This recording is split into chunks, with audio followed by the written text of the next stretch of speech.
ჩვენ დღეს დაბადების წიგნის მეათე თავს ვკითხულობთ, მეათე თავიდან ვკითხულობთ უბრალოდ, იმიტომ რომ მეათე თავში მართალი გითხრათ არის მხოლოდ და მხოლოდ სახელები ჩამოთვლილი ნოეს თავმავლობის. მოდი ჯერ ისტორია გავიხსენოთ, რა წავიკითხეთ და რატომ არის ეს სახელები მეათე თავში კონკრეტულად ესეთი ჩამონათვალი. და აუცილებლად ეს ისტორია უნდა გავიხსენოთ კიდევ ერთი მიზეზის გამო, რადგანაც დღეს ჩვენ უნდა ვილაპარაკოთ ბაბილონის გოდოლის მშენებლობაზე და აბრაამის გამორჩევაზე, ზოგადად მე-12 თავიდან ეს დაბადების წიგნი მინდა გითხრათ, რომ არის ერთი ოჯახის ისტორია, შეიძლება ასე ითქვას, და ეს არის აბრაამის ოჯახის ისტორია. და აქედან წარმოშობილი მერე მთელი ერის უკვე, მაგრამ სანამ ერად ჩამოყალიბდებიან, ჯერ ერთი პიროვნების კონკრეტულად აბრაამის ოჯახის ისტორია არის ეს. აქედან გამომდინარე, უნდა გავიხსენოთ ეს წინ რა უძღოდა ამ ყოველივეს. წინ უძღოდა წარღვნა. ნოეს დროს მომხდარი წარღვნა, ნოეს შესახებ ჩვენ ვილაპარაკეთ, მაგრამ ორიოდე სიტყვით კიდევ უნდა გითხრათ, რომ ეს იყო ადამიანი ძალიან საოცარი პიროვნებაა ნოე ბიბლიურ ისტორიაში, მინდა გითხრათ, თავისი სიწმინდით, თავისი რაღაცა პატრიარქობის მისი ხანა, როგორ რაღაცა ნუგეშს მოიტანს ეს ადამიანი, ასე ესახება ყოველ შემთხვევაში ნოეს მამას ლამექს, ასე ესახება ნოეს ცხოვრება, რადგანაც ნოეს დაბადების დროს იყო მაქსიმალურად ისეთი სიტუაცია შემზადებული, რომ წარღვნის გარდა რომ ვერაფერი ვერ უშველდა. ისე ჩვენ ამაზე ვილაპარაკეთ, რომ მეორე მოსვლის წინ ზუსტად იგივე მდგომარეობა იქნება. რომ აღარაფერი აღარ შველის ქვეყანას გარდა იმისა, რომ უნდა მოხდეს მეორედ მოსვლა და თუ პირველი სამყარო მომზადებული იყო იმისთვის, რომ მოამზადა ღმერთის წყლით მომხდარიყო წარღვნა, მეორედ აღსასრული ამ სამყაროს იქნება ცეცხლი, არა წყლის მიერ, არამედ ცეცხლის მიერ იქნება როგორც განწმენდა აი ამ სამყაროს. აქედან გამომდინარე, ნოე გახლავთ განსაკუთრებული პიროვნება, რომელიც ღმერთთან დადიოდა, ვთქვით, აქ შეიძლება ქართულში ესე პირდაპირ არ ითარგმნებოდეს, მაგრამ სხვადასხვა წმინდანზე ყოველთვის სხვადასხვანაირად წერია. ვიღაცაზე ებრაულ ენაში ესე თუ ვიტყვით, რომ ღმერთთან დადიოდა, ღმერთის წინაშე დადიოდა, ეს აბსოლუტურად სხვადასხვა რამეს ნიშნავს, იმიტომ რომ ღმერთთან დადიოდა იმას ნიშნავდა, რომ ღმერთს თითქოს ხელით დაყავდა, რადგანაც მას დამოუკიდებლად არ შეეძლო სიარული წაიქცეოდა, თუ ღმერთი ხელს გაუშვებდა მას. და მის წინ დადიოდა იმას ნიშნავდა, რომ მას დამოუკიდებლად სიარული როდესაც შვილი უკვე იმ ხელაზე წამოგეზრდება, რომ შეგიძლია წინ მიგიძღოდეს სადღაცა სათამაშოდ მიდის მოედანზე თუ არა აქვს მნიშვნელობა და ხელს აღარ კიდებ, იმიტომ რომ აღარ გეშინია, რომ ამ ქუჩაზე გადაირბენს ან ემორჩილება აბსოლუტურად შენ. ეს უფრო აღმატებული მდგომარეობა. ამიტომაც ნოეზე წერია, რომ ის არის მართალი თავის თაობაში, რადგანაც რო დაბადებულიყო აბრაამის დროს, შეიძლება ნოეს სიმართლე აღარ წარმოჩენილიყო იმ სიმაღლესთან, რა სიმაღლესაც თქვათ აბრაამს ჰქონდა მიღწეული. რატომ მოვყევი ახლა ეს წინა ისტორია? მოხდა ეს წარღვნა. ამ წარღვნის დეტალებზე აღარ ვილაპარაკებთ, მაგრამ როდესაც გამოდიან ისინი კიდობნიდან აკურთხა ღმერთმა ნოე და მისი შვილები, რომ აღორძინდით, გამრავლდით, აავსეთ ქვეყანა. ეს პირველი კურთხევა, რომელიც ადამმა მიიღო, ასევე მიიღო ნოემ, თუმცა კი აბსოლუტურად შეცვლილია მთელი სამყარო. განამარტო კლიმატური მდგომარეობა, არამედ ზოგადად იცვლება ადამიანის სიცოცხლის წლები, იცვლება კანონი მოცემულობა რაღაცა ღმერთისგან, დაშვებულია უკვე ხორცის ჭამა, ცოტა სხვანაირი მოვლენები იწყება. ამიტომაც ეს ამბები, რაც ახლა ჩვენ გავიხსენეთ, რომ ეს წარღვნა მოხდა, მეათე თავში, მეცხრე თავით დავამთავრეთ ჩვენ წინა შეხვედრა, რომ სრული ხანი ნოესი იყო 950 წელი და გარდაიცვალა, მოკვდა ნოე, ამის შემდგომ იწყება მეათე თავი ასე. ეს არის ნოეს ძეთა მოდგმა, სემის, ქამისა და იაფეთისა, შეეძინა მათ შვილები წარღვნის შემდეგ. ამის შემდგომ ჩამოთვლილია სახელები, რომლის წაკითხვასაც ახლა მე ყველაფერს არ დავიწყებ აქ, უბრალოდ გეტყვით, რომ იწყება მეორე მუხლი მეათე თავისა, იაფეთის ძენი, გომერი, მაგოგი, მადაი, იავანი, თუბალი, მეშეკი, თირახი. ეს სიტყვები ჩვენთვის ძალიან მნიშვნელოვანია, ამ შემთხვევაში ჩვენთვის გულისხმობ არა მხოლოდ ქრისტიანულ სამყაროს, ქართველებს გულისხმობ კონკრეტულად, იმიტომ რომ ესენი ჩვენი წინაპრები არიან, უშუალოდ მეუფე ანანიას თავის ეკლესიის ისტორიაში ძალიან საინტერესო კვლევა აქვს ამ საკითხთან დაკავშირებით, რადგანაც ქართლის ცხოვრება, რომელიც იწყება აი ამ ძეთა განაწილებით და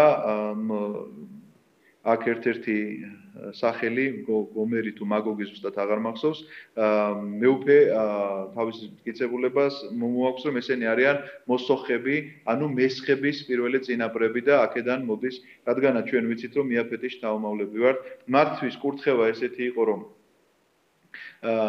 სახელების თარგმანი თვითონ ესეთია რომ სემი ნიშნავს დიდებულს განდიდება შეიძლება ესე თქვას რომელიც ღმერთს განადიდებს ანუ მართალი სარწმუნოების მატარებელი იქნება სემის შთამომავლები არიან ებრაელები და არაბები ქამი მისი შვილი ქანაანი დაიწყევლება გახსოვთ თქვენ ეს ისტორია და მისი შთამომავლები არიან ეგვიპტელები და შემდგომში უკვე მთელი აფრიკა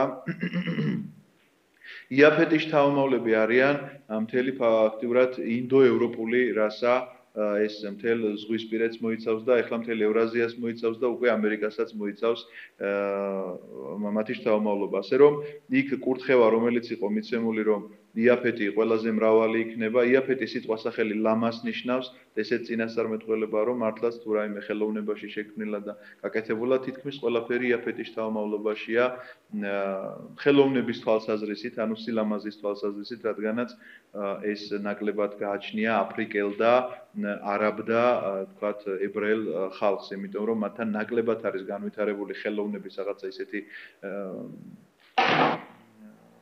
ну როგორ გითხრათ, აკრძალულიც იყო, ჯულითაც იყო, აკრძალული, მაგალითად, ქანდაკება მათთვის არ შეიძლებოდა, ესე ნახატების ესეთი გაკეთება მათთვის არ შეიძლებოდა და შესაბამისად, რა თქმა უნდა, ხელოვნების ამ სფეროში, არც არქიტექტურული რაღაცა იმებით არ გამოირჩევიან, მართალი გითხრათ, არც არაბეთში, ეხლა კი თანამედროვე სამყაროში კი შეიძლება იქ ააგეს, მაგრამ ეს მათი გაკეთებული, ახლა დიდი ფულია იქ მოგეხსენებათ ნავთობიდან გამომდინარე და ინტერესი გაჩნდა და ააგეს რა, თანამედროვე შენობა, მაგალითად, აფრა ეხლა რომელიც ითვლება ძალიან დიდი მათ რა ქვია სასტუმროთ, მაგრამ რაღაცა რო გითხრათ რომ ეხლა ისეთი მემკვიდრეობაა ესა როგორიც თქვა შეიძლება მასე თქვა რაღაცა რომში ერთ-ერთ რომელიღაც ნებისმიერ უძველეს შენობაზე ნამდვილად ესე მხატვრული ღირებულება მოკლედ მას ნაკლები გაჩნია ამის გვამინდოდ მაგრამ აქვე არის წერილი რომ იაფეტი ვთქვათ სემის კარვებში დაივანებს და ჩვენ ამაზეც ვილაპარაკეთ რომ რა იყო კარავი მათთვის რა იყო იცი აი როგორც ჩვენ ახლა ვიკრიბებით აქ და ვლაპარაკობთ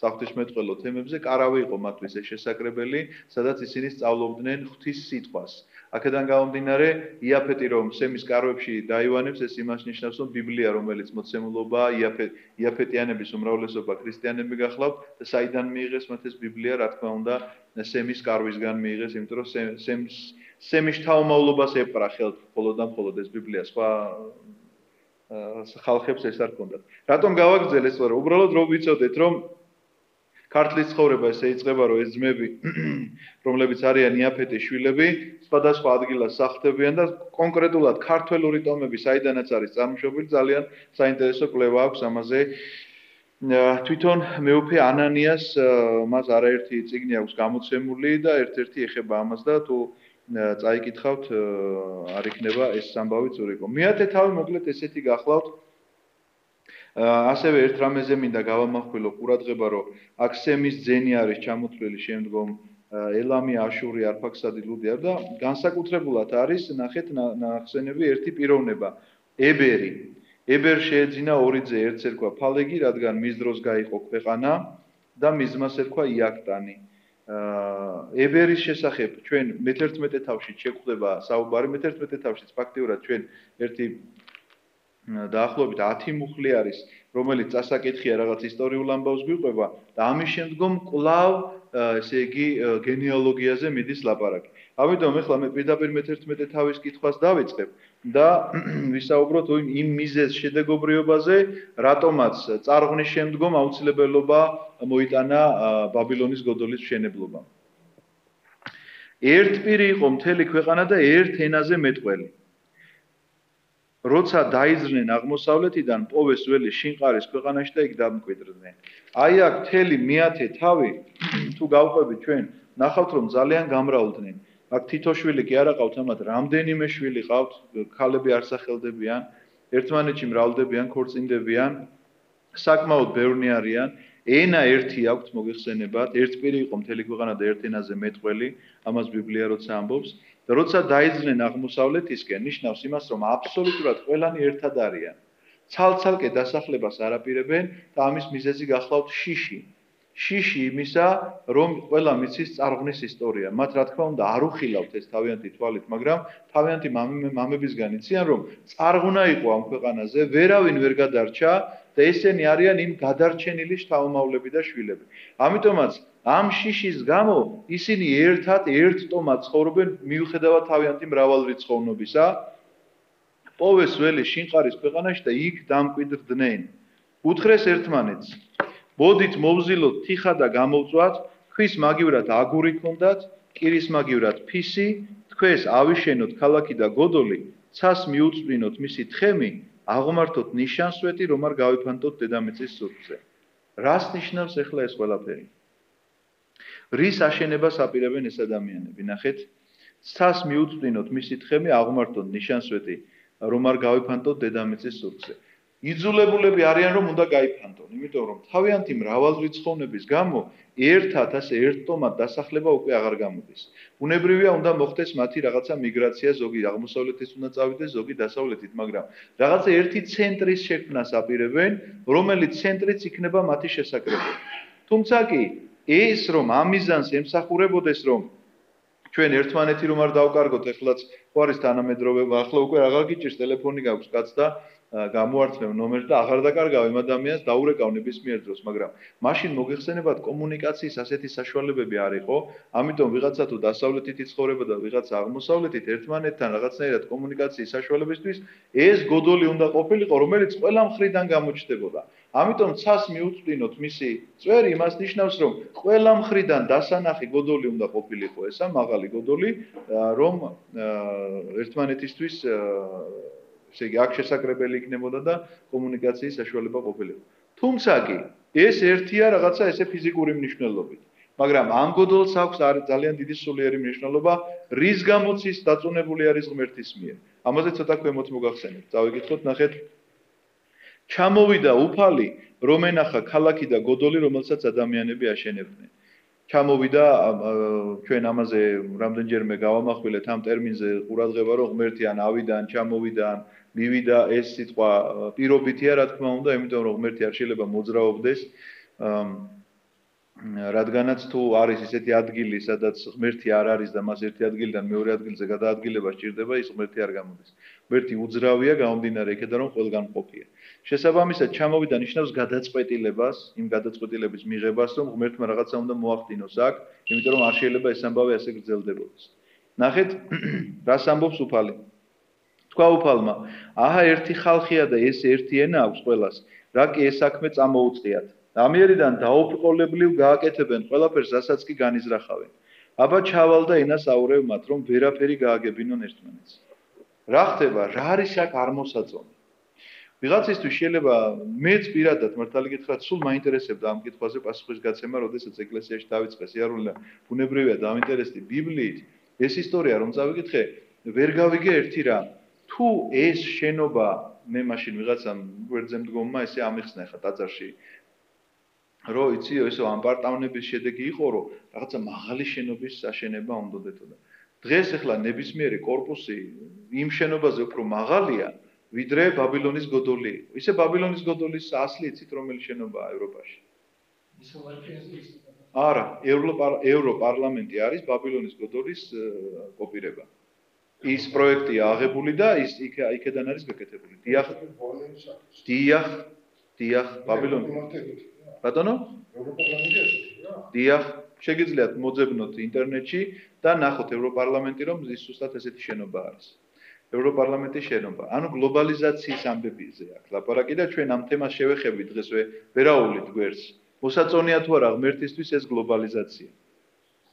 მაგრამ არის რაღაცა თემა, რომელიც არ არის მოსაწონი, მაგრამ ჩვენ ვერ ვაჩერებთ ამ თემას ისევე როგორც ნოემ წარღვნა ვერ შეაჩერა, იმიტომ რომ ეს ასე ხდება, ვერც თქვათ ბაბილონის გოდოლის მშენებლობა შეაჩერა ის რომ არ დანგრეული იყო ეს. თუმცა კი ამაზე მე მოგახსენებ. რა იყო თქვა თუ აპარტავნები აწუხებს კაც რომ ეხლა ისეთი მაღალი შენობა მინდა ავაშენო რომ ღმერთამდე წდებოდეს მისი სიმაღლე, ნუ ეხლა ეს ხო აბსურდია, იმიტომ რომ ღმერთი აქაც არის, არავითარ აუცილებლობას არ წარმოადგენს მაღალ მთაზე ასვლა იმისთვის, რომ ესე იგი ღმერთს რაღაცა ხელი შეახო, იმიტომ რომ ღმერთი აქაც არის ბარში და მთაშიც და მე-12 სართულზეც და პირველზეც, ხო? აქედან გამომდინარე, ეს აზრი მე მართალი გითხრათ რაღაცნაირად ვერ დამაკმაყოფილა ამ პასუხმა. იმიტომ რომ ვიცი ბევრად უფრო მაღალი შენობები ვიდრე არის ბაბილონის გოდოლი და მაშინ ამ შენობებს რატო არ დაუშვა ღმერთმა ამის აშენება? მაშინ კოსმოსში გაფრენა რატო დაუშვა საერთოდ? იმიტომ რომ კოსმოსი საერთოდ ყველა შენობაზე მაღალია და იქ მიფრინავს ადამიანი და საერთოდ თვარეზე დაჯდა და იქიდან უყურებს დედამიწას, ხო?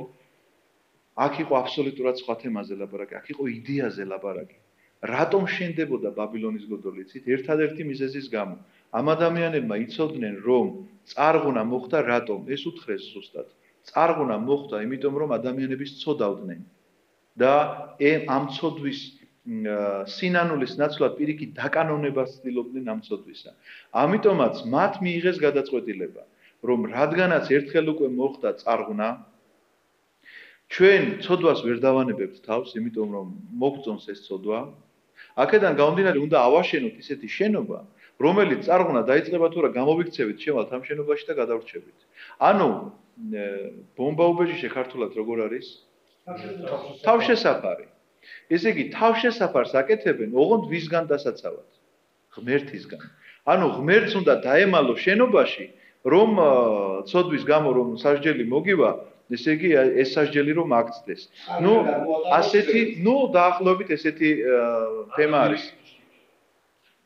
აი ზუსტად ადამი იმალება ბუჩქებში, ხო გახსოვთ ესე და ღმერთს რო იმალება ბუჩქებში, კაენი თქვათ იქ მე რა ვიცი სად არის გეუბნება ღმერთი ვერ ხედავდეს ეხლა რო ეუბნება მე რა ვიცი სად არის ჩემი ძმა მისი წყემსი ხო არა ვარ ეს ხალხი აპირებს რომ აი თანამედროვე იცით რა ეს რომ მithქვამს ხალხისთვის ვაიმე კარგით რა უგუნერებაა და გვავიზდება რომ თითოეული ჩვენგანიც ხშირად ასე ვიქცევით თითოეულ ჩვენგანს აქვს ძალიან ხშირად ესეთი გამოვლინება მაგალითისთვის ყოველთვის მომყავს ერთხელ როდესაც მოძღვარი ყვებოდა სახლი ვაკურთხეოდა მარხვა იყოო და დააწესო არასამარხო საჭმელიო და მე რომ არ უჭამეო მითხრა ეხლავეო და ხატების კუთხეზე ესე ფარდა გადააფარაო ახლა მირთვიო გეგონება ესე იგი ფარდას თუ გადააფარებ ხატებს მე ღმერთი ვეღარ დაგინახავს შენ ეხლა სახსნილო შეჭამ თუ სამ აი ესეთია ადამიანის ბუნება როდესაც ის ცდილობს რომ დაემალოს ღმერთს ან მაგალითისთვის მინდა გითხრათ ბაბილონის გოდოლია ის რომ ადამიანები მოიწყობენ რაღაცა ცხრაკლიტულებს, განსაკუთრებით მათ ვისაც დიდი შესაძლებლობა აქვს ამისი,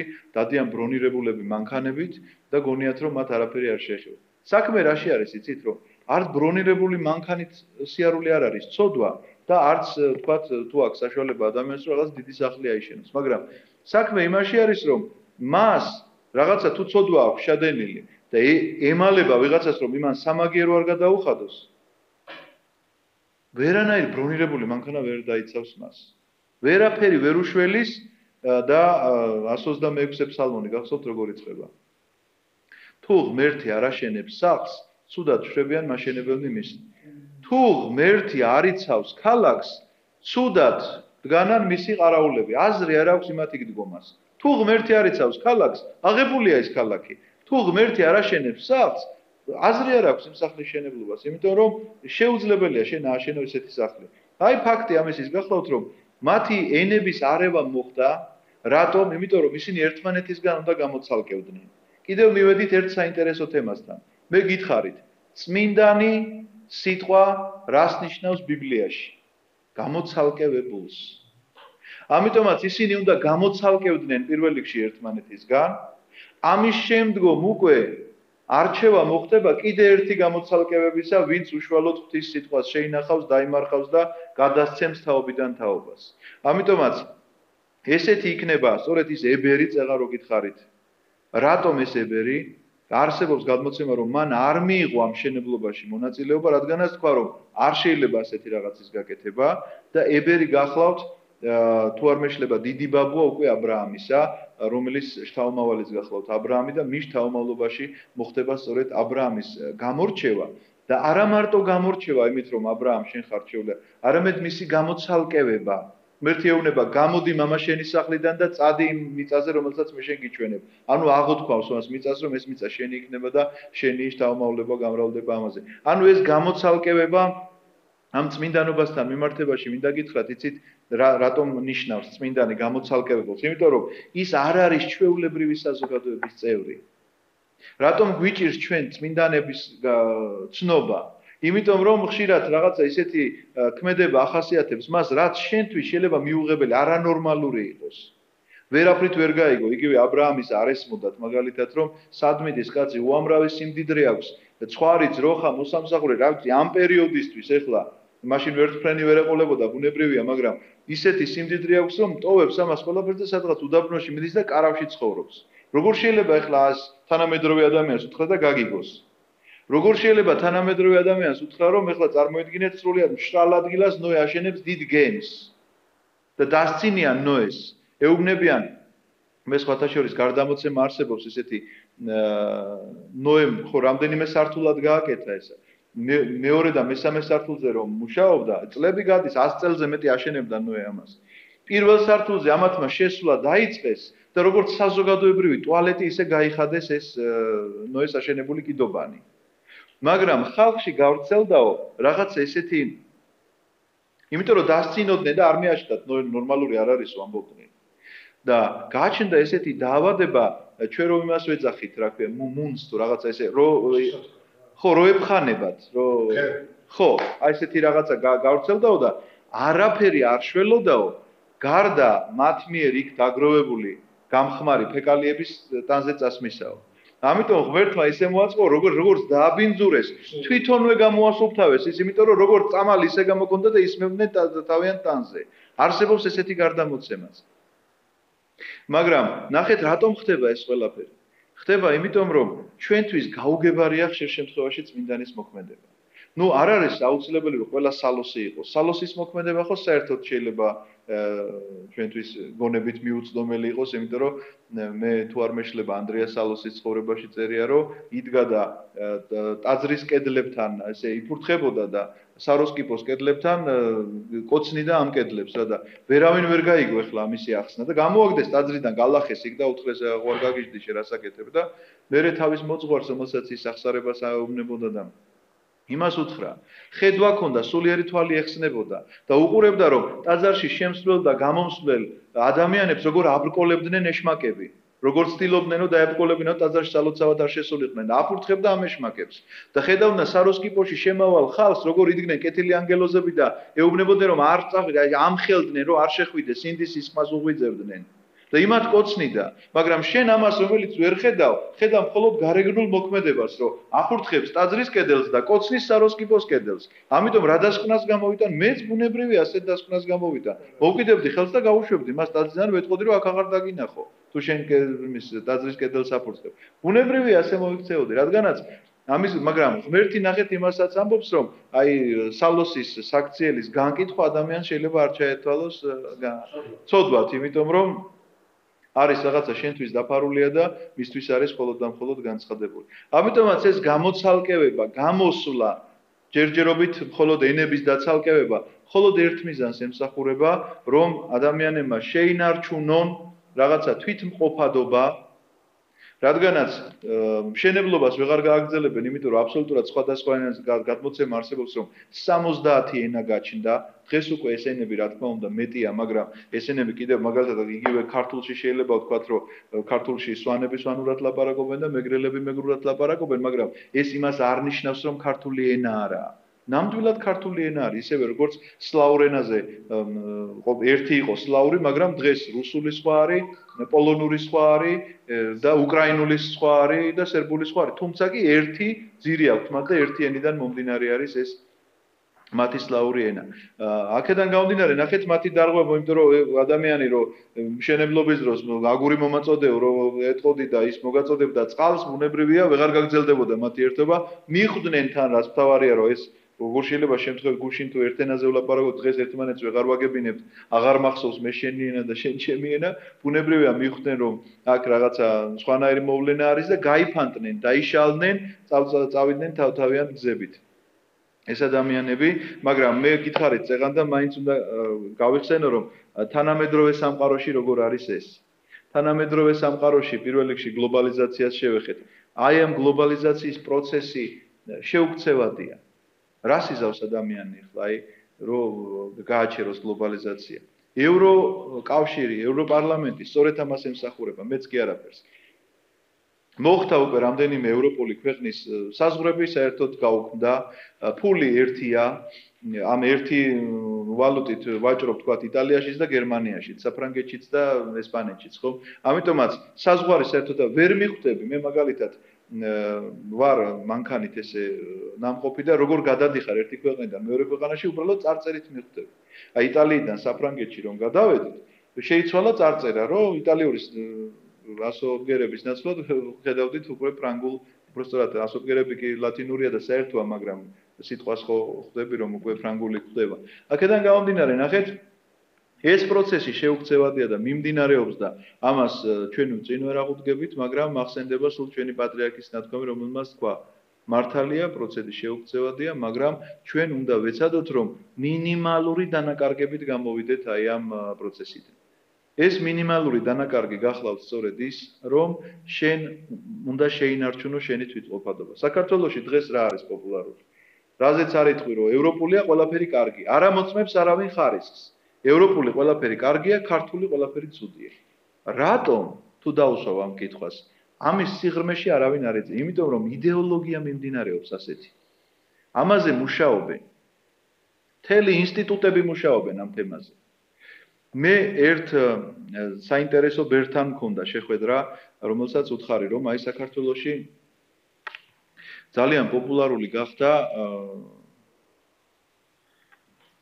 მაგალითად LGBT თემის რაღაცა პოპულარიზაციას ახდენენ, ამბობენ რომ ეს ჩვენი უფლება და რაც მთავარი ასევე ნარკოტიკის რაღაცა შემსუბუქების მიზნით რაღაცა კანონებს ითხოვენ და მიიღეს კიდეც რაღაც კანონი და მოკლედ რაღაც ესეთ თემებს უყურებ, რომ ესეთი განსაცდელი აქვს საქართველოს, მაგრამ უპირველეს ყოვლისა მე რასაც ვხედავ მეთქი, ერთი მხარეს და მეორე მხარეს ცდილობს, რომ ეკლესია ჩართოს ამაში.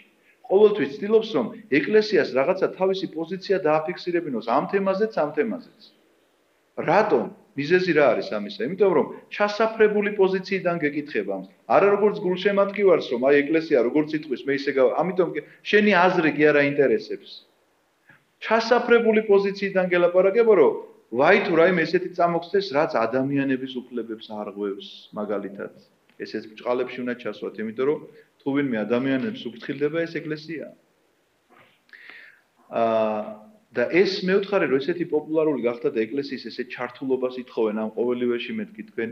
პირველ რიგში ვთხოვე, რომ ლოცვაში მოგვიხსენეთ მეთქი და ეს გამოცდილი მამა არის ძალიან ბევრი წელია ბერია და განმარტოებულია და მან მითხრა ესეთი რამ, ძალიან საინტერესო, რომ თქვენო როგორ ფიქრობთო, კომუნისტური რეჟიმი რომ დამთავრდაო, ამის შემდგომ ეკლესიის წინაშე ბრძოლა გაჩერდაო? მე დავფიქრდი, მე ვთხარი, ხო, რა ვიცი, გარეგნულად ასე ამეთქი. არაო, მითხრა, ეკლესიის წინააღმდეგ ბრძოლა არასდროს არ დამთავრდებაო. მეორედ მოსვლამდე ასე იქნება სულ. ეკლესიის წინააღმდეგ უბრალოდ სხვადასხვანაირია გამოხატულებაო. კომუნისტებმა მიმართეს იმ უკიდურესობას, რომ მოვიდნენ და ჩაკუჩით და უროთი გინგრევდნენ ტაძარს და ხრეთდნენ სამღვდელოებასო, აქ ეხლა ესენი სხვა მეთოდებით იგივეს აკეთებენ, უბრალოდ რომ არიაროს ხალხმა ტაძარში არ გაუფრთხილდეს თავის ტრადიციას, ფასეულობას, ყველაფერი თქვას, რომ ესენი გადასაყრელია ყველაფერი და უნდა მივიღოთ ის, რაც მოდის ევროპიდან. ევროპიდან კარგი რამეც მოდის, მაგრამ იმაზე არავინ არ ლაპარაკობს. ევროპიდან მოდის მაგალითად ის, რომ პირველი წიგნები რაც კი გვაქვს ჩვენ და ათონელებით რო ტრაბახობს, სამართლიანად ტრაბახობს, სხვათა შორის საქართველოს ისტორია, წმინდა მამა ათონელებით, რა თქმა უნდა, ევროპაში ითარგმნა ყველა ეს წიგნი და წმინდა წერილი და ეს ეხლა რასაც ვკითხულობ, ყველაფერი ეს ევროპაშია გაკეთებული. ამაზე არავინ არ ამახვილებს ყურადღებას. ამახვილებს სიტყვის თავისუფლება, ადამიანთა უფლებები, ესე იგი, რასაც მინდა იმას ვიზავ და აი ესეთი გაგებული თავისუფლება. ესა გახლავთ სწორედ აი ამ გლობალიზაციის შემოტევა, მაგრამ ჩვენ კიდევ ერთხელ ვიმეორებთ, ეს უნდა იყოს მინიმალური დანაკარგებით აქედან გამოსვლა, რომ ადამიანმა შეინარჩუნოს თავისი მყოფობა, ეროვნულობა, რელიგიურობა, ტრადიციები, რომელიც მას ჰქონდა, მის წინაპრებს ჰქონდათ და არაფერს არ აშავებდნენ ამ ტრადიციებით. ეხლა ესე გეტყვიან, აბა ის მოგწონს ქელეხში როგორ დალევს ვიღაცა. იცით რა? ნორმას გადაცდენილი რაც არის, არც ქელეხში მომწონს და არც ქორწილში. მაგრამ რაც ნორმის ფარგლებშია გადასარევად მომწონს, იმიტომ რომ ჩემს წინარყრებს ეს აკადემიის დონეზე ჰქონდათ აყვანილი, როგორ უნდა ეთამადა გნებავთ ქორწილში და გნებავთ ქელეხში ადამიანს და როგორ უნდა მოქცეულიყვნენ იქ და როგორ უნდა მოქცეულიყვნენ აქ. აბსოლუტურად ყველამ თავისი ადგილი იცოდა. რა არის ამაში ცუდი? არაფერი. პირიქით, კარგია. ამიტომაც ნახეთ, აირია ეს ხალხი ერთმანეთში, აბსოლუტურად სხვადასხვა ენაზე დაიწყეს ლაპარაკი და ბუნებრივია მოხდა მათი დაცალკევება. ყველა ოჯახი 70 ენაზე ჩამოწ სხვათა შორის ამიტომ არის მერე რომ 70 მოციქულ ცალკე ირჩევს მაცხოვარი იესო ქრისტე 70 მოციქული ცალკეა გამორჩეული 12 მოციქული 12 როგორც ებრაელების სიმბოლო ამ შემთხვევაში იაკობის შვილების სიმბოლო და 70 მოციქული რომლებიც მთელ ქვეყნიერებაზე რადგანაც ითვლებოდა რომ 70 ენად დაიყო ესე იგი ბაბილონის გოდოლის დროს ეს ენების არევა გაფანტა ისინი უფალმა იქედან მთელ დედამიწის ზურგზე და მათაც შეწყვიტეს ქალაქისა და გოდლის შენება. შეწყვიტავდნენ ბუნებრივად, იმიტომ რომ ერთმანეთს ვერაფერს ვეღარ აგებდნენ. ამიტომ ეწოდა სახელად ბაბილონი. სიტყვა ბაბილონი ნიშნავს აღრევას. რადგან სწორედ აქ აღრია უფალმა მთელი დედამიწის ენა და აქედან გაფანტა ისინი უფალმა დედამიწის ზურგზე. ამ აღრევას კიდევ ერთხელ გიმეორებთ, რომ მხოლოდ ერთადერთი მიზეზი აქვს, რომ უნდა გამოცალკევდნენ ერთმანეთისგან. და კვლავ იწყება, ნახეთ, სემის მოდგმის შესახებ, როგორც გითხარით, მე-10 თავში ესე არის მეთქი, რომ ეს არის სემის მოდგმა. 100 წლისა იყო სემი, როდესაც არფაქსადი წარღვნიდან 2 წლის შემდეგ იცოცხლა სემ არფაქსადის დაბადებიდან 500 წელი და 7 წელი დაასრულნი.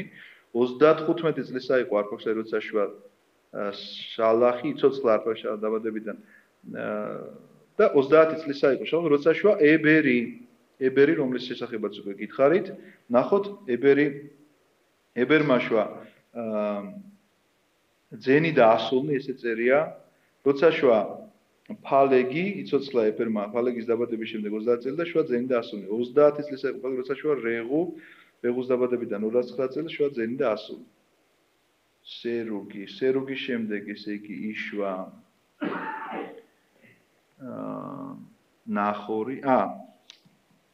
ნახორი, ეს გახლავთ უკვე აბრაამის მამა. ესე იგი, მე რამდენი თაობა ზუსტად არ ვიცი, დიდი ბაბუა შეიძლება ესე ჩაითვალოს, დაახლოებით მე-6 მე-7 თაობაში არის, ებერის თაობაში. ებერიდან მოდის სიტყვა ებრაელიც, უნდა იცოდეთ. თარგმანით ნიშნავს კაცი, რომელმაც გადალახა მდინარე. ანუ გამოცალკევ სხვა ნაპირზე მყოფი. გადალახა მდინარე და გავიდა სხვაგან, გამოცალკევებულს ნიშნავს ესეც. ებერის სიტყვა ამიტომ ასეც რომ მან არ მიიღო მონაწილეობა ამ საერთო საქმეში. ამის შემდგომ ნახეთ როგორ ვითარდება მოვლენები. თანამედროვე თარგმანში ასე წერია თერახი. იცოცხლა ნახორმა თერახის დაბადების შემდეგ 19 წელს შვა ძენი დასრულდა. 70 წლისა იყო თერახი, როცა შვა აბრაამი, ნახორი და ჰარანი. ესენი არიან სამი ძმა. აბრაამის ძმები, ესე იგი, ნახორი და ჰარანი. ეს არის თერახის მოდგმა. თერახმა შვა აბრაამი, კიდევ ერთხელ იმეორებს ამას ბიბლია, რაც იმას ნიშნავს, რომ გითხარით უკვე, რომ აქებს უკვე ამ ფაქტს და რაღაცნაირად ყურადღებას გამახვილებინებს, რომ აქ რაღაცა ამბავია. თერახმა შვა აბრაამი, ნახორი და ჰარანი, ჰარანმა შვა ლოთი. მოკვდა ჰარანი მამამისის თერახის სიცოცხლეში თავის სამშობლო ქვეყნად, ქალდეველთა ურში. აი ახლა უნდა გავჩერდეთ და დავიწყოთ აბრაამის ისტორია. თუმცა კი არა, მოდი ჯერ ეს ტექსტით წავიკითხოთ. ითხოვეს ცოლები აბრაამმა და ნახორმა. აბრაამის ცოლი იყო სარა, ნახორის ცოლი იყო მილქა, ასული ჰარანისა, რომელიც იყო მილქას მამა და ისქას მამა. ანუ თავისი ძმის შვილები მოიყვანეს ცოლად. გარდაცვლილი ძმის შვილები შეირთეს აბრაამმა და ნახორმა, რადგანაც უპატრონოდ ვერ დატოვებდნენ მათ. ქალები ცოლად შეირთეს და ლოთი იშვილა აბრაამმა და თავისთან ზრდიდა. ეხლა უნდა დავიწყოთ აბრაამის ისტორიის მოყოლა. იმედი მაქვს, რომ დღეს ჩვენ მე-12 თავს წავიკითხავთ და იქ უფრო ვრცლად იქნება, მაგრამ აქ რადომ არის ამ მე-11 თავში ამის შესახებ გამახვილებული ყურადღება. ნახეთ რა მოხდა. ეს თერახი იყო წარმართი კაცი, კერპთაყვანისმცემელი იყო, აბრაამის მამა. ჩვენ ახლა რასაც ყვებით, ეს ბიბლიაში არ წერია. წმინდა მამებთანაც ნაკლებად იყოს ამის შესახებ განმარტებები არის, რა თქმა უნდა, და ისინი გვაწვდიან რაღაც ცნობებს, თუმცა კი არსებობს გარდამოცემები, რომელი გარდამოცემების მიხედვით თვითონ ებრაელების გარდამოცემები არის. ჩვენ ვკითხულობთ შემდეგ ისტორიას, რომ ეს იყო კაცი, რომელიც ცხოვრობდა ქალდეველთა ურში. ეს ქალდეველთა ური გახლავთ იგივე ბაბილონი, რომელიც ააშენა ნებროთმა. ნებროთი იყო პირველი იმპერატორი, შეიძლება ესე ითქვას, რაღაცა იმპერია შექმნა. ააშენა ეს დიდი იმპერია და ნახოთ ახლა როგორია სიტუაცია. ეს ნებროთი იყო მოძალადი ადამიანი. აი პირდაპირ წერია, ნახეთ. ქუშმაშვა ნებროთი. ამან დაიწყო ძალის გამოჩენა ქვეყანაზე. რას ნიშნავს ძალის გამოჩენა? ძალადობრივად იპყრობდა ამ ხალხს, ვიღაცას ერეოდა, ვიღაცას აშინებდა უკვე რაღაცა ბანდა ყავდა მოკლედ შეკრული და თავს ესხმოდა და საშინელებებს წადიოდა. ძლიერი მონადირე იყო იგი უფლის წინაშე, ამიტომ მას თქმულა ნებროთივით ბუმბერაზე არისო უფლის წინაშე. ნებროთი იყო ძალით გამორჩეული ადამიანი, ძალის გამოჩენა დაიწყო იმას ნიშნავს, რომ ხალხს ჩაგრავდა. მისი სამეფოს რჩეული ქალაქები იყო ბაბილონი, ერექი, აქადი, ქალნე და შინყარის ქვეყანა. ანუ რას ნიშნავს, რომ ქალაქები ააშენა და იმპერია შექმნა, რაც კარგ კონტექსტად არ არის, რო იცოდეთ ბიბლიაში მოხსენებული, იმიტომ რომ პირველი ქალაქი ვინ ააშენა? კაინმა. პირველი იმპერია დააარსა ნებროთმა. აი ამ იმპერიაში ცხოვრობს თერახი, აბრაამის მამა, თავის შვილებთან ერთად, მაგრამ იქ წერია, რომ ერთ-ერთი შვილი ჰარანი მოკვდა მამამისის სიცოცხლეში იქვე, ქალდეველთა ურში. ქალდეველთა ური ნიშნავს, ქალდეველები თვითონ ხალხია, მაგრამ ური ნიშნავს ცეცხლს. როგორც ჩანს, ეს ჰარანი ცეცხლში დაიწვა. ეხლა რა ცეცხლზეა ლაპარაკი ამის შესახებ გიყვებით ისტორიას. მოკლედ ეს თერახი, როგორც გითხარით, არის კერპთა ყვანისმცემელი და მას აქვს კერპების, ყიდის ამ კერპებს. ამზადებს ეთყობა ხელოსნობა ეხერხებოდა კეცებისგან გამოყავდა ფიგურები და ამ ფიგურებს როგორც კერპთა ყვანისმცემელი ესე ამზადებდა, იმიტომ რომ თვითონ პოლიტიკა ესეთი იყო ნებროთისა, რომ თავისი თავი უმაღლეს ღმერთად ყავდა გამოცხადებული და სხვა დანარჩენი რაღაცა პატარ-პატარა ღმერთები იყო, რომლებიც თითქოს მისი დამხმარეები იყვნენ.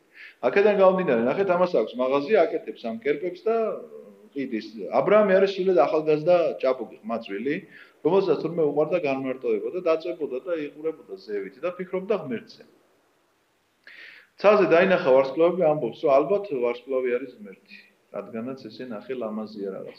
მერე უცბად მთვარე დაინახა, ხა მთვარე უფრო დიდია ვიდრე ვარსკვლავი, ესე ყოველ შემთხვევაში მაშინ ტელესკოპი არ ექნებოდა, ესე რომ დაკვირვებოდა, მაგრამ რაც ეხა ხილული თვალით ჩანს, ხომ ესეა ნამდვილად. მერე უცბად მთვარე ჩავიდა, მზე ამოვიდა, ეს უფრო დიდია და უფრო ნათელია, თქვა რომ არა მზე.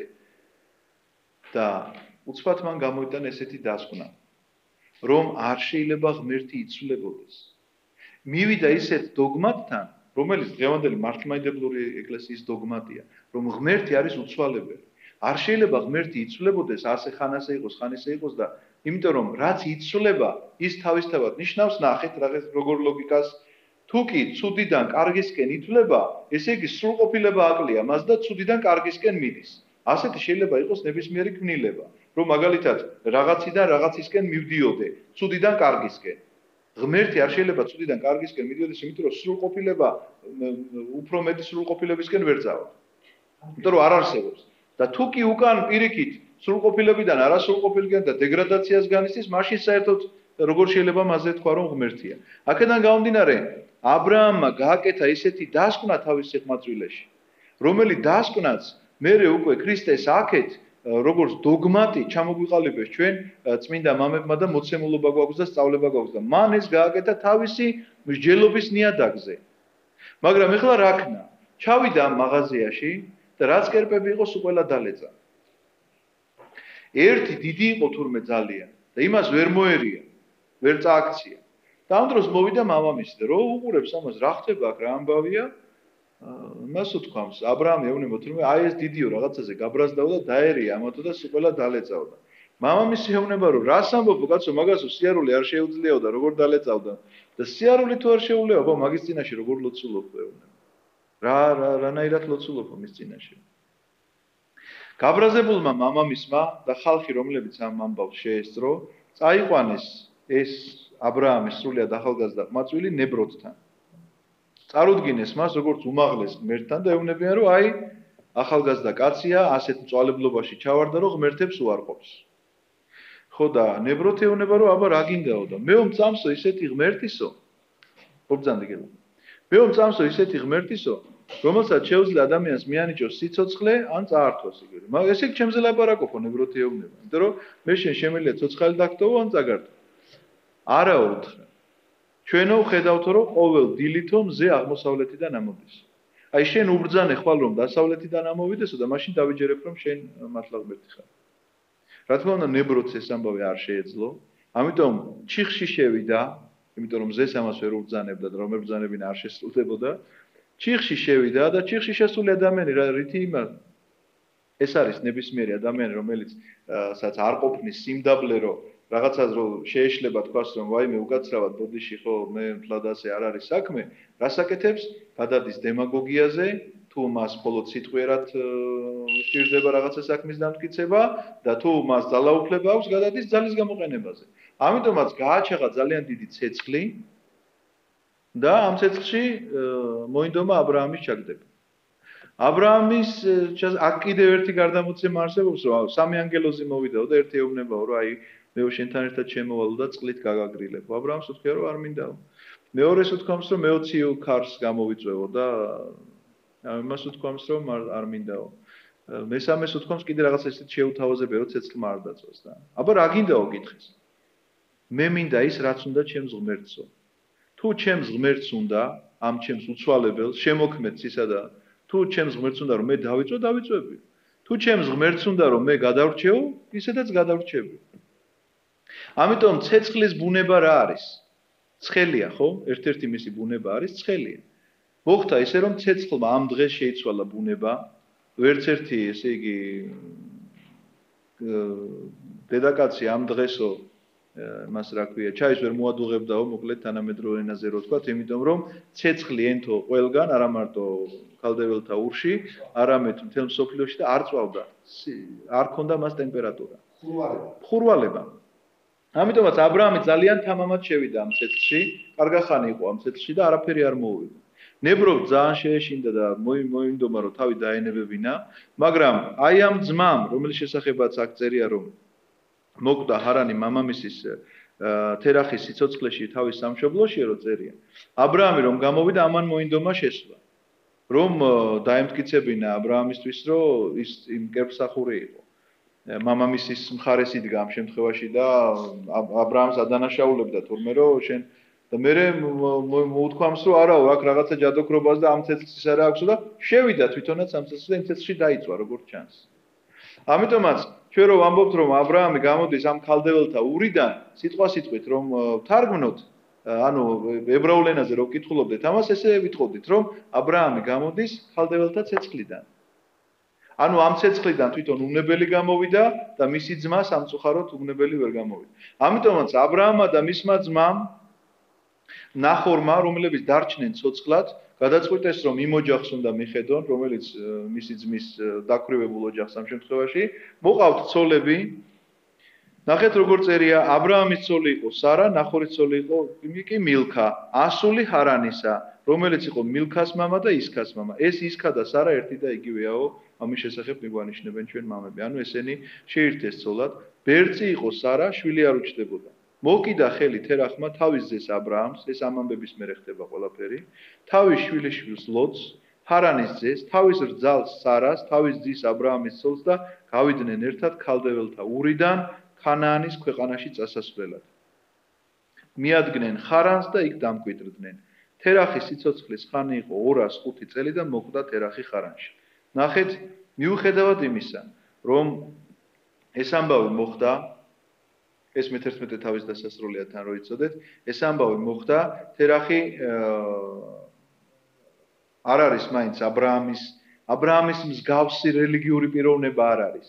მიუხედავად იმისა, რომ აბრაამის ესეთი სასწაულიც კი იხილა, მან თერახი მაინც თავის აზრზეა, მაგრამ ეშინია უკვე ქალდეველთა ურში დარჩენა, იმიტომ რომ ერთხელ რადგანაც ასეთი ფაქტი მოხდა, რომ ერთი შვილი მოუკვდა იქიდან გამოდის, სახდება ხარანში და ელოდება თავის გარდაცვალებას.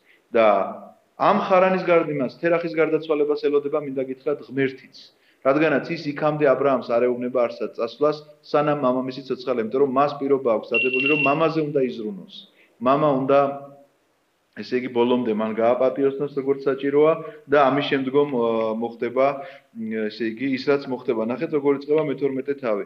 უთხრა უფალმა აბრაამს წადი შენი ქვეყნიდან, შენი სამშობლოდან, მამა შენის სახლიდან იმ ქვეყანაში, რომელსაც მე გიჩვენებ შენ.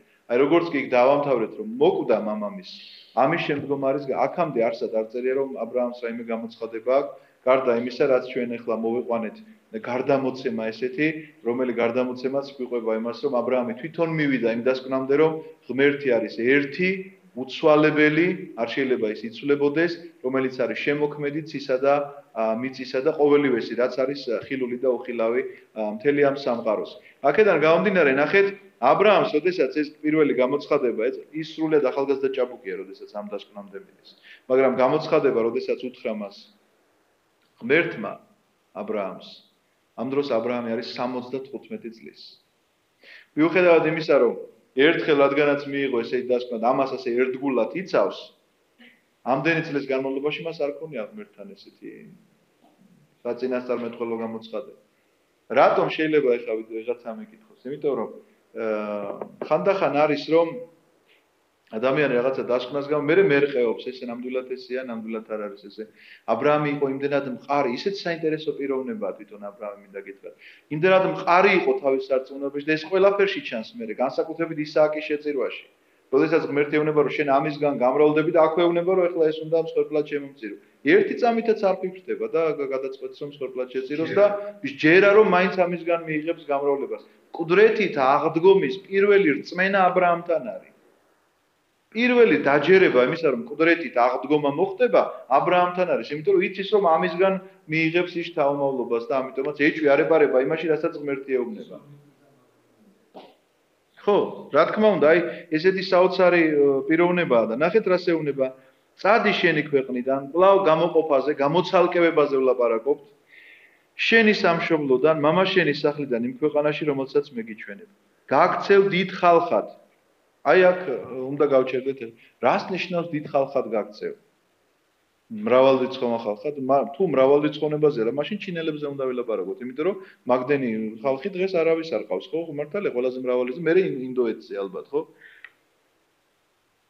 ჩვენთან ეს სიტყვა დიდი ხანდახან ესე პირდაპირ არ ითარგმნა. ნახეთ რუსულში როგორ ზღებს. ხო არის ჩვენ ვეძახით დიდ მარხვას, მაგრამ რუსულში ბალშოი პოსტ კი არ ქვია.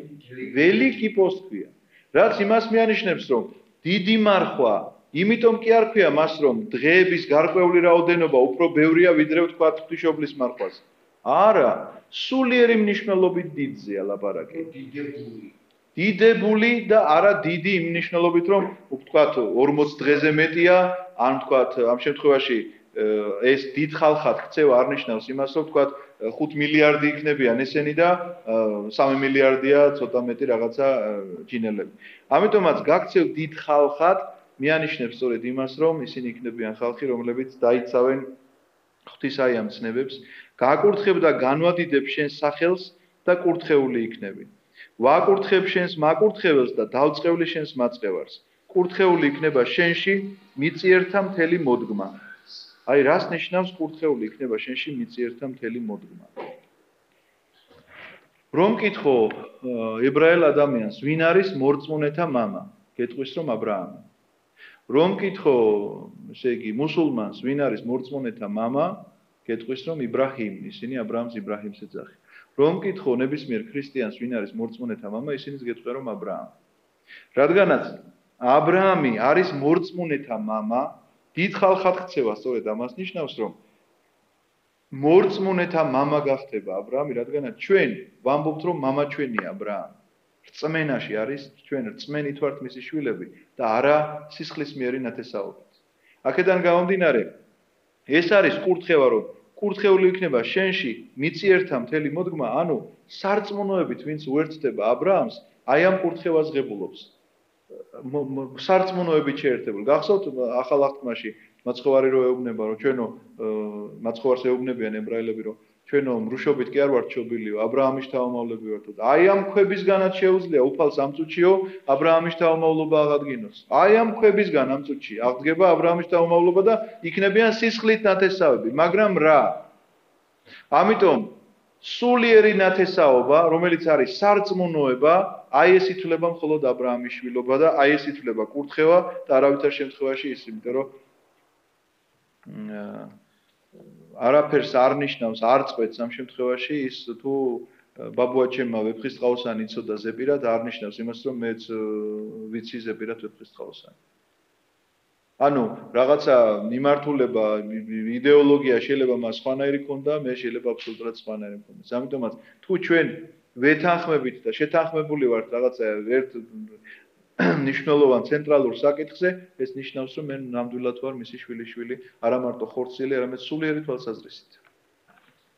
წავიდა აბრაამი როგორც უბრძანა მას უფალმა, წავიდა მასთან ერთად ლოთი. ლოთი, რა თქმა უნდა, ზრუნავს თავის ძმისშვილზე, იმიტომ რომ ის ობოლია. 75 წლისა იყო აბრაამი, როცა ხარანიდან გავიდა. ანუ რაც გითხარით, 75 წლის არის, როდესაც მას პირველად ესეთი გამოცხადება ეძლევა. თან წაიტანა აბრაამმა სარა თავისი ცოლი, ლოთი თავისი ძმისწული, მთელი ქონება, რაც კი მოხვეჭილი ჰქონდათ და ყოველი ყრმა, ვინც ხარანში შეიძინეს. ნახეთ მრავლობითი წერია. ეს ძალიან საინტერესო ფრაზაა. ხარანში შეიძინეს ვინ? აბრაამმა და სარამ. სინამდვილეში საქმე იცით რაშია? აქ მონების ყიდვაზე კი არ არის ლაპარაკი. აქ არის ლაპარაკი იმ მონებზე, რომლებიც მათ თავიანთი ერთი ღმერთის ქადაგებით მოაქციეს თავიანთ სარწმუნოებას. თორემ მაშინ პირდაპირ მნიშვნელობით მონების შეძენაზე რო იყოს ლაპარაკი, მაშინ ქალს ვაჭრობის უფლება არ ჰქონდა. ვერ წავიდოდა ის და ვერ იყიდიდა მონებს თავისთვის. თუ წავიდოდა აბრაამი იყიდიდა კი ბატონო, მას ჰქონდა როგორც ოჯახის უფროს ამისი უფლება, მაგრამ სარას არავითარი უფლება არ ჰქონდა. ამიტომ ეს ნიშნავს იმას, წმინდა მამები პირდაპირ ამას გვეუბნებიან. აბრაამი ერთი ღმერთის შესახებ ქადაგებდა მამაკაცებთან, სარა ქადაგებდა დედაკაცებთან, შესაბამისად, რაც წერია. რაც კი მოხვეჭილი ჰქონდათ, ანუ ქონება რაც ჰქონდათ და ყოველი ყრმა, ვინც კი ხარანში შეიძინეს. ეს იმას ნიშნავთ, რომ მათ ჰქონდათ რაღაც ესეთი შესაკრებელი გაკეთებული, რაღაც საერთო ქონებაც ჰქონდათ ძალიან ბევრი, მაგრამ აბრაამს პირადით ძალიან ბევრი ჰქონდა, ძალიან მდიდარი კაცი იყო აბრაამი, მაგრამ ამავდროულად ყავდა ეს ადამიანები, რომლებთან ერთადაც ღვთის სიტყვას განიხილავდნენ, ღვთის ნებას გამოეძიებდნენ და ღვთის ცნებებს ცდილობდნენ რომ ჩასვდომოდნენ და სწოდნოდათ ეს ყველაფერი სულის საცხონებლად გადასარჩენად, რადგანაც აბრაამისთვის ეს იყო ძალიან მნიშვნელოვანი საკითხი. დაადგნენ ქანაანის ქვეყნის გზას და მივიდნენ ქანაანის ქვეყანაში. გადაჭრა აბრაამმა მთელი ის ქვეყანა შექემამდე, მამრეს მუხამდე, ქანაანელი მკვიდრობდნენ იმ ხანად ქვეყანაში. ხაზგასმულია, სად მივიდა ამ დროს აბრაამი და რომ იქ ვინ მკვიდრობენ. ქანაანელები ვინ არიან? ქამის თავმავლები, რა თქმა უნდა, ქამის შვილს ერქვა ქანაანი, რომელიც დაიწყევლა ნოეს მიერ. ესენი არიან ადამიანები, რომლებიც არიან სრულიად წარმართები, კერპთაყვანისმცემლები და ასე შემდგომ. გამოეცხადა უფალი აბრაამს. მეორე გამოცხადება აქვს, უკვე და უთხრა: შენი მოდგმისთვის მომეცია ეს ქვეყანა. იქ აუგოს სამსხვერპლო უფალს, რომელიც გამოეცხადა მას. ეხლა უნდა გითხრათ, რომ აბრაამი სადაც ჯერ ერთი აღთქმა მიიღო, რომ მთელი ეს ქვეყანა მას მიეცა. მაგრამ აქ მეორე მომენტია ძალიან მნიშვნელოვანი, რომ აბრაამი სადაც სამსხვერპლოს ააგებს, სხვათა შორის დაიწყეს მერე ამის მოკვლევა. სად ააგო აბრაამმა სამსხვერპლოები? აღმოჩნდა, რომ რაღაცა გარკვეული წლების შემდგომ, 500 წლის შემდგომაც, იმ ადგილას, სადაც აბრაამმა ააგო სამსხვერპლო, რაღაცა განსაცდელი ჰქონდა მის ერს. ამიტომ აბრაამისთვის, როგორც წინასწარმეტყველისთვის, რაღაცა ცნობილი ხდება, ამიტომ სამსხვერპლოს სადაც აგებს და აშენებს, იქ რაღაცა განსაცდელი ემართება მომავალში. თვითონ რა დიდი ხანი არ არის, მაგრამ საუკუნეები შეიძლება გავიდეს და იქ რაღაც განსაცდელი წინაშე თითქოს წინასწარ გამოილოცა მან და დალოცა მთელი ეს მიწა და რაღაცნაირად ესე იგი ეს სამსხვერპლოების შემთხვევითი არც ერთი არ არის მინდა გითხრათ. გაემართა იქედან მთისკენ, ბეთილის აღმოსავლეთით და გაშალა კარავი. ბეთილი დასავლეთით ემხრო, ხოლო ჰაღაი აღმოსავლეთით. იქ აუგო სამსხვერპლო უფალს და ახსენა უფლის სახელი. კვლავ სამსხვერპლო ააგო და იქაც რაღაცა მოხდა მე დაუბრუნდებით ჩვენ ამ თემას. მე დაიძრა აბრაამის სამხრეთის ეკანი და გაემართა. ნახეთ ახლა რა ხდება. შიმშილი იყო ქვეყანაში და წავიდა აბრაამი ეგვიპტეში საცხოვრებლად, რადგან მძვინვარებდა შიმშილი ქვეყანაში. სად წავიდა იაკობი და თავისი ოჯახი? საცხოვრებლად. სად გადავიდნენ? ეგვიპტეში.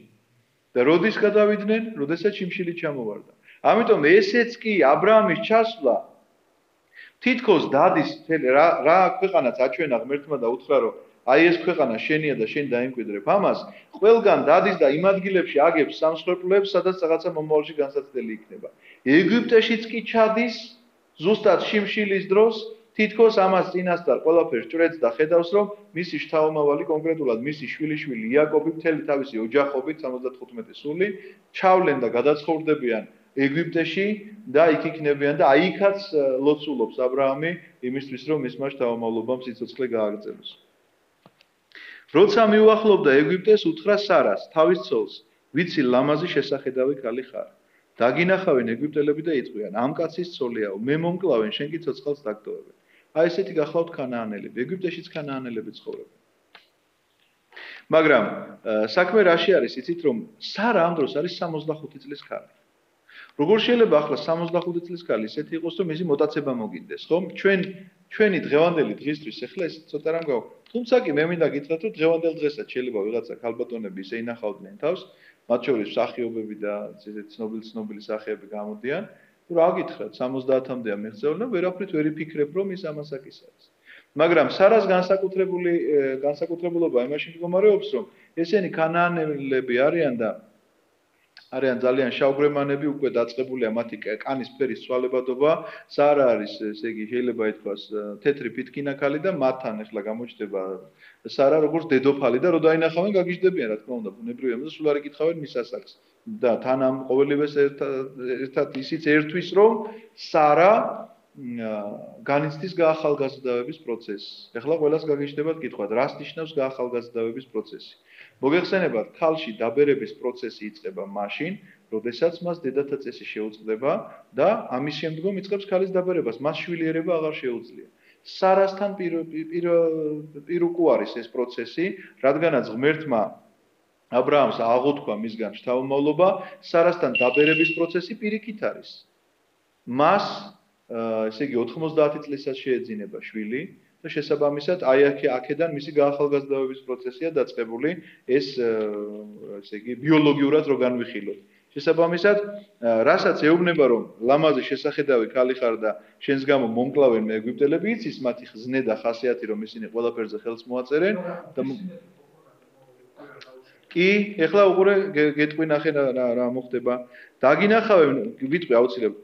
დაგინახავენ ეგვიპტელები და იტყვიან, ამ კაცის ცოლიაო, მე მომკლავენ კი, შენ ცოცხალს დაგტოვებენ. თქვი რომ დახარ ჩემი, რათა კარგად მომეყრან შენი გულისთვის და გადავრჩე შენი წყალობით. რას ნიშნავს ახლა ეს სიტყვები? ჯერ ერთი იმას, რომ ტყუილისკენ არ უბიძგებს. მართლა დათეკუთვნის, რადგანაც მისი ძმისშვილია, ამიტომ ისინი ამ ურთიერთობაში დაძმანი არიან, მაგრამ ამის გარდა ჩვენ ახლა ეკლესიაში მისდავდივართ ერთმანეთს რას უძახით? დას და ძმას. ანუ სულიერი ერთობის გამო ჩვენ ერთმანეთს დას და ძმას ვეძახით და ისინი სულიერი ერთობაში არიან. ერთი ღმერთის ამხსარებლები არიან. ამიტომ ტყუილისკენ მას არაფრით არ უბიძგებს, მაგრამ ეს არის აბრაამის დაზღვევა ამ შემთხვევაში. კეთილგონიერი დაზღვევა. არა ისეთი დაზღვევა ბაბილონის მშენებლები რომ იზღვევდნენ თავს, რომ ჩვენ გავაგრძელებთ მრუშობას, მაგრამ როგორც კი დაიწყება წარღვნა, აგერ შევარდებით გოდოლში და გადავრჩებით. არა, ასეთი დაზღვევა არა. არც ის წეღარო ვამბობდი, თქვათ, რომ ვიღაცა თუ ბრონირებული მანქანით დადის, დაჯავშნული მანქანით დადის, ეს იმას არ ნიშნავს. ეს რაზე არის აქ ლაპარაკი, იცი რომ რაღაცა სიფრთხილის ზომები უნდა მიიღო ნამდვილად.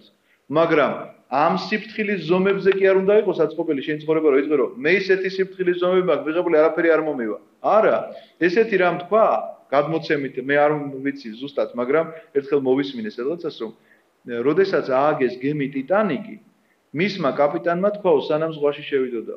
ისეთი უსაფრთხო ნორმები გვაქვსო გათვალისწინებული, ამ გემს ღმერთიც კი ვერ ჩაძირავსო. აი ესეთი სიტყვები თქვა მან. ამიტომაც შენი უსაფრთხო ნორმები, ეს რას ნიშნავს? იცით რომ თქვენ ფიქრობთ ახლა რომ ტიტანიკის ჩაძირვა ღმერთს მოსწონდა და კარგი იყო. არა, ეს იცით რას ნიშნავს, რომ როდესაც შენ ამბობ, რომ მე ღმერთი აღარ მჭირდება. შენ იქედან ღმერთის მფარველობას იხსნი საკუთარი თავიდან. რატომ აკურთხებ სახლს? რატომ აკურთხებ რაღაცა ნივთს, რომელსაც შეიძენ? რატომ გინდა რომ მოძღვარი მოვიდეს და დაგლოცოს? რატომ იწერ ჯვარს, რომ რატომ? იმიტომ რომ ღმერთის მფარველობა გჭირდება და ამბობ, რომ მე ამ საქმეში მინდა რომ ღმერთი მიფარავდეს. მინდა რომ ჩემი სახლი დალოცვილი იყოს ღმერთი, ამიტომ მიმყავს ღვთისმსახური და ვალოცინე. როდესაც ვამბობ, რომ მე ისეთი ბრონირებული მანქანა მყავს, რომ ისეთი უსაფრთხოების ნორმები მაქვს და ისეთი დაცვა მყავს, რომ ვერავინ ვერაფერს ვერ დამაკლებს, ეს იმას ამბობ, რომ მე დაცვის იმედი მაქვს.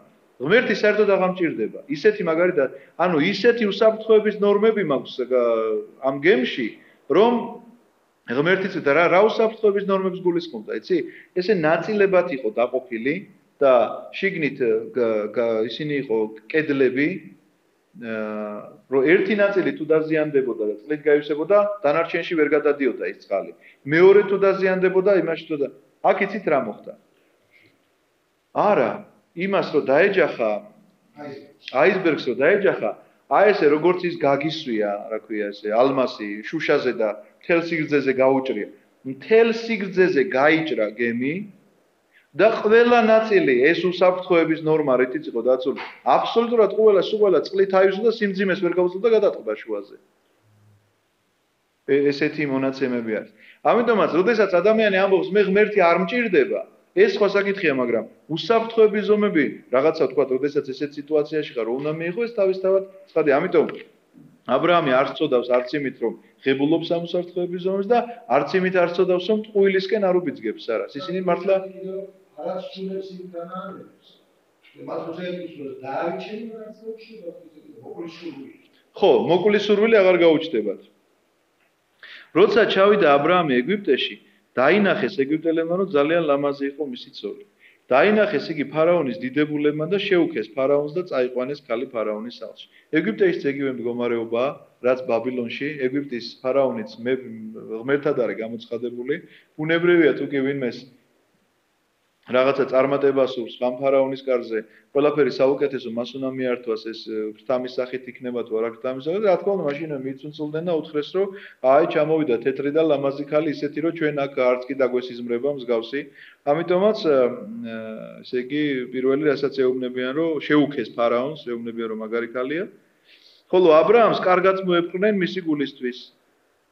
ყავდა აბრაამს სვარძროხა, სახედრები, ყმები, ყმაქალები და ჯორაკლემები. ანუ ეს ყველაფერი შეეძლოთ, რომ აბრაამისთვის წაერთმიათ, მოეკლათ, მოკლავდნენ პირველ რიგში იმისთვის, რომ მერე სარას ქვრივიაო იტყოდნენ და თვითონ შეირთავდნენ ცოლად და ამ ქვრივის ქონებასაც მიითვისებდნენ ამ ყოველივეს.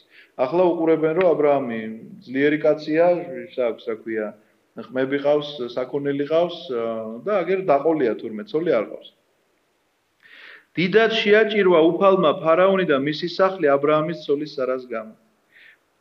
რას ნიშნავს დიდად შეაჭირვა? მოკიდა ამ ფარაონმა ხელი ამ სარას, როგორც ჩანს, და წაიყვანა თავისთან სახლში. მაგრამ ვერ მიეკარა ამ სარას საერთოდ, დაეწყო მას ძალიან დიდი პრობლემები, ტკივილები, ცუდად გახდა და სარასთან მისვლა კი არა და თავის გადარჩენის პრობლემა. მაგრამ ნახეთ რა საინტერესო რამ ხდება. მაშინ დაიბარა ფარაონმა აბრაამი და უთხრა: ეს რა მიყავი, რატომ არ გამემხილე შენი ცოლი თუ იყო ეს ქალი? საიდან იცის ფარაონმა რომ ეს ის ცოლი? გამოცხადება ქონდა. ღმერთის გამოცხადება ქონდა მას. ფარაონს დიახ, ღმერთი გამოეცხადა და უთხრა რომ არ უნდა მიეკარო ამ ქალს. რატომ თქვი დაარისო ჩემი, მე კი მას ცოლად შერთვას ვაპირებდი. აჰა შენი ცოლი, წაიყვანე და წადი.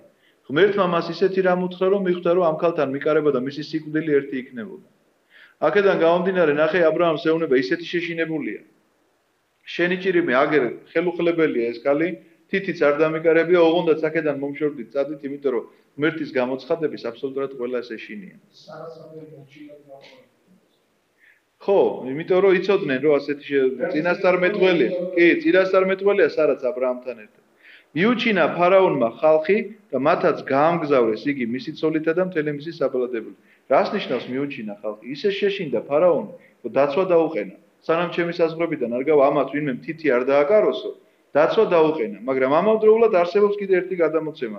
მერე ჩვენ ვნახავთ, რომ სარას ყავს ერთი მხევალი, რომელსაც ქვია სახელად აგარი. და აგარისგან აბრაამ შვილი შეეძინება, თვითონ სარა ეტყვის, რომ მე ვარ ვაჩენო და ამისგან ისმაელი რო შეეძინება. ეს აგარი ვარაუდობენ, რომ იყო ამ ფარაონის შვილი, ქალიშვილი, ანუ მომავალი პრინცესა ამ ეგვიპტისა და ფარაონმა რო ნახა აბრაამი და რო ელაპარაკა მას და მერე სარას რო ელაპარაკა და მისი სიბრძნე მოისმინა და რო ნახა ესენი რო ანათებენ ესეთი ადამიანები არიან, თქვა რომ ეგვიპტეში პრინცესად ყოფნა ჯობია იყო სარას ხევალი. აი ესეთი გარდამოცემა არსებობს. ამიტომ ეს აგარი გარდამ ჩვენ შევხვდებით ამ ისტორიის წაკითხვა მოგვიწევს და კვლავ გავიხსენებთ ამ ამბავს, როგორც გადმოგცემენ იყო ამ ფარაონის ქალიშვილი. ამავდროულად უნდა გითხრათ, რომ ნახეთ კიდე ერთი კითხვა ჩდება, რომ აი ცოდვილებს ეცხადება თუ არა ღმერთი. სინამდვილეში პირიქით ასეა. ცოდვილებს ხანდახან უფრო ხშირად ეცხადება ღმერთი ვიდრე მართალ ადამიანებს. იმიტომ რომ ამ მართალს არ სჭირდება ამისი გამოცხადება, იმიტომ რომ დღე და ღამ მასთან ურთიერთობაშია ნეტარ არის კაცი, რომელი დღე და ღამ გამოიძიებს ჟულსა შესახ. ხო იცით ეს გამოთქმა ფსალმუნებიდან, ციტატა ფსალმუნებიდან უკაცრავ. რას ნიშნავს ეს? დღე და ღამ მის ჟულშია ჩართული ეს ადამიანი და სულ ამას ფიქრობს, განიცდის, სულ ღმერთზე. ეს თავისთავად ნიშნავს, რომ ღმერთთან ურთიერთობაშია. როგორც კი ცოდვილი ადამიანი რაღაცნაირად არ იქცევა კარგად, ან შეხებაში შედის ესეთ წმინდანთან, ან მის მოქცევაზეა ლაპარაკი, უფრო ხშირ შემთხვევაში ჩვენ ვნახულობთ, რომ გამოცხადება ცოდვილ ადამიანებს აქვს. თორე ჩვენ ვნახავთ, რომ ესეთი გამოცხადება ფარაონს კიდევ არაერთგზის ექნება, სხვა შემთხვევებშიც ბიბლიაში, როდესაც წავიკითხავთ და ღმერთი მას ელაპარაკება პირდაპირ. ამიტომაც ჩვენ ახლა მე-12 თავი ეს აბრაამის გამორჩევა, რაც მორჩა ამითი, ისინი ეგვიპტიდან ბრუნდებიან უკან, ისევ აღთქმულ ქვეყანაზე, ქანაანის მიწაზე და შემდეგში თუ მოგვეცა საშუალება, უკვე გავაგრძელებთ როგორი მოვლენები და რა ისტორიები განვითარდება. დიდი მადლობა ყურადღებისთვის.